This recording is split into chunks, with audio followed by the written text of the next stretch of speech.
एक समय की बात है। एक जंगल में बहुत ठंड पड़ रही थी। सारा जंगल बर्फ से ढका हुआ था। हवाएं चल रही थी। उसी जंगल के एक पुराने घर में रहने वाली टूनी चिड़िया और उसकी बेटी गुड़िया ठंड और भूख से जूझ रही थी। घर की छत से बर्फ टपक रही थी और घर में जलाने के लिए लकड़ियां भी खत्म हो चुकी थी। मम्मा, बहुत ठंड लग रही है। क्या हमारे पास लकड़ियां नहीं बची? नहीं बेटी, लकड़ी खत्म हो गई है। मैं कुछ इंतजाम करती हूँ। तुम घर में ही रहो। बाहर बहुत ठंड पड़ रही है। माँ, क्या हमें खाना भी मिलेगा? मेरा पेट बहुत जोर से दुख रहा है। हाँ बेटा, मैं जल्दी तुम्हारे लिए खाना लाऊंगी। भगवान पर भरोसा रखो। टूनी चिड़िया लकड़ियां ढूंढने के लिए बाहर निकल गई। उसकी आंखों में आंसू थे और दिल में बेटी के लिए कुछ करने की मजबूती। टूनी बर्फ से ढक रही थी और वो लकड़ी और मदद की तलाश के लिए निकल गई। जंगल में ठंड का सामना करना पड़ रहा था। ठंड से उसके हाथ पैर कांप रहे थे। सभी पक्षी अपने अपने घरों में आराम कर रहे थे। तभी टूनी चिड़िया ने एक लकड़ियों की एक दुकान देखी। लकड़ी की दुकान के बाहर खड़ा मिट्टू तोता, एक व्यापारी, अपनी दुकान बंद करने की तैयारी कर रहा था। तभी उसने टूनी चिड़िया को कांपते हुए देखा।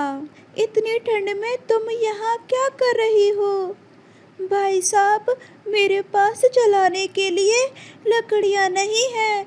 मेरी बेटी ठंड से मर रही है, लेकिन मेरे पास पैसे नहीं है। क्या आप कुछ मदद कर सकते हैं?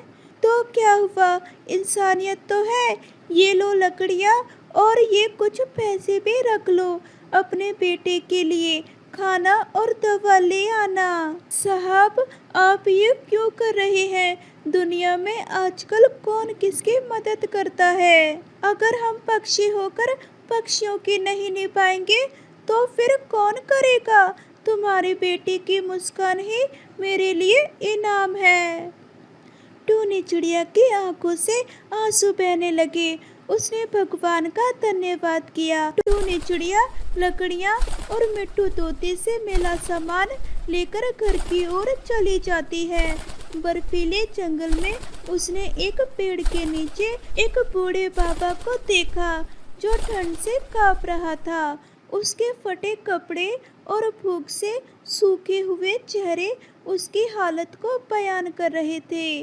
टूनी ने पहले अनदेखा करने की कोशिश की, क्योंकि वो अपनी बेटी गुड़िया की हालत से परेशान थी। लेकिन कुछ कदम आगे बढ़ने के बाद उसका दिल नहीं माना। उसने पीछे मुड़कर बूढ़े बाबा की ओर देखा। भगवान, मैं भी कितनी स्वार्थी हो गई हूँ। अगर आज इसकी मदद नहीं की तो क्या मैं खुद को माफ कर पाऊंगी? वो वापस उस बूढ़े बाबा के पास गई। बेटी, कुछ दिन से खाया नहीं, ठंड से जान निकल रही है। क्या तुम मेरी कुछ मदद कर सकती हो? बाबा, मेरे पास खुद बहुत कम है, लेकिन मैं कोशिश करूंगी। आप यहाँ कैसे पहुँचे? मैं भी कभी अपने परिवार का सहारा था, लेकिन बुरे वक्त ने सब छीन लिया। अब बस ये ठंड मेरी आखिरी सांसें ले रही है। टूनी चिड़िया की आंखें भर आईं। उसने मिट्टू तोते से मिले पैसों में से कुछ बूढ़े बाबा को दे दिए। फिर उसने अपनी लकड़ियों में से कुछ लकड़ियां निकाली। ये लो बाबा, इन लकड़ियों से थोड़ी आग जलाकर अपने आप को बचाओ। पास के मंदिर में जाकर बैठो, वहाँ ठंड कम लगेगी। और ये पैसे, इनसे कुछ खाना खरीद लेना। बेटी, भगवान तुम्हारी बेटी को लंबी उम्र दे। तुमने मेरे लिए भगवान बनकर मेरी जान बचाई है। बाबा, मैं कुछ नहीं हूँ। भगवान ने आपको मुझ तक भेजा और जो भी दिया वो उनकी मर्जी से दिया। बस आप मुझे अपनी दुआओं में याद रखना। बूढ़े बाबा ने कांपते हुए पैसे और लकड़ियां ली। उसकी आंखों में आंसू और चेहरे पर राहत के भाव थे। टूनी ने वहां से विदा ली, लेकिन उसका दिल हल्का महसूस कर रहा था।